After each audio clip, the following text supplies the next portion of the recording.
श्रीराम. साधक हो, सध्या आपण सद्गुरू श्री ब्रह्मचैतन्य गोंदवलेकर महाराज यांचे शिष्य परमपूज्य श्री बापूसाहेब मराठे लिखित श्री महाराजांनी बाबांना असे घडविले या आठवणी स्वरूपातील पुस्तकाचा आस्वाद घेत आहोत. तसेच रविवारी श्री महाराजांच्या काही भक्तांचे अनुभव ऐकणार आहोत. परमपूज्य श्री बापूसाहेब मराठे सांगतात, केशवरावांना आई सिरियस आहे, अत्यवस्थ आहे अशी तार आली.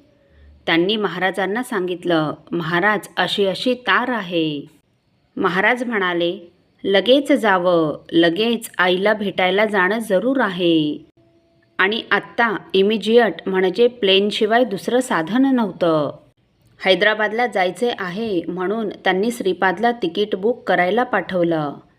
श्रीपाद परत आला की तिकीट नाही म्हणून, रिझर्वेशन नाही, सगळं फुल आहे. महाराज म्हणाले, असू द्या, फुल असलं तरी आपण जावे. आपण आईला भेटण्याकरिता आपला प्रयत्न करायचा. मग रामाची काय इच्छा असेल ते असेल. आणि केशवराव आंघोळ न करता जावे. यांचं रोज सकाळचं कॉलेज असायचं. ते काय म्हणाले, महाराज मी रोज सकाळी आंघोळ करूनच कॉलेजला जातो.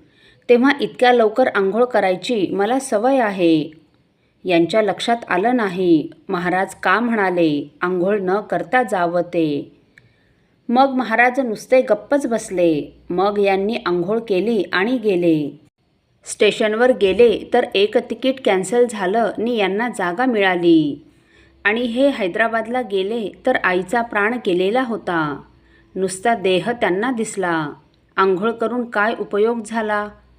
पुन्हा आंघोळ करावी लागलीच. म्हणजे तुम्ही जाणार तेव्हा तुम्हाला आई भेटणार नाही, तिचा मृतदेह तुम्हाला भेटणार आहे हे महाराजांना आधी कळलं होतं. ते मग यांना नंतर कळलं की आंघोळ न करता जावं याचा अर्थ तो. पण म्हणाले, त्यावेळी माझी ट्यूब लागली नाही, हे असं असतं. पुढे प्रांजळपणे महाराजांना केशवरावांनी कबूल केलं की महाराज मी तुमच्याबरोबर 15 वर्ष आहे, पण माझं करंटेपण जात नाही. महाराज म्हणाले, केशवराव म्हणजे तुम्हाला काय म्हणायचं आहे. केशवराव म्हणाले, महाराज मला कसं म्हणायचं आहे सांगू का. मी आपल्याजवळ 15 वर्ष आहे तरी श्रीपाद माझं करील असं जेवढं खात्रीनं वाटतं. नीट ऐका हं. श्रीपाद मी वडील म्हणून माझं करील हे जसं खात्रीनं आतून वाटतं तेवढं तुम्ही माझे कराल असे वाटत नाही. काय प्लेन आणि ब्लंट कन्फेशन आहे. तेव्हाच प्रगती होते. आपण त्याच्यातही महाराजांना बनवतो. खरं वाटत असतं मुलगा करील आणि हो तुम्ही करणार आहात असे आपण म्हणतो. खरं तसं आतून कुठे वाटतं. तर असं हे केशवरावांचं स्वच्छ बोलणं. महाराज हे करंटेपण माझं आहे. आतून असं वाटायला पाहिजे खरं, मग हे असं होतं. आणि महाराजच करतील असं केव्हा वाटेल. काय झालं म्हणजे वाटेल. ही गाईडलाईन आपल्याला इथे मिळणार आहे.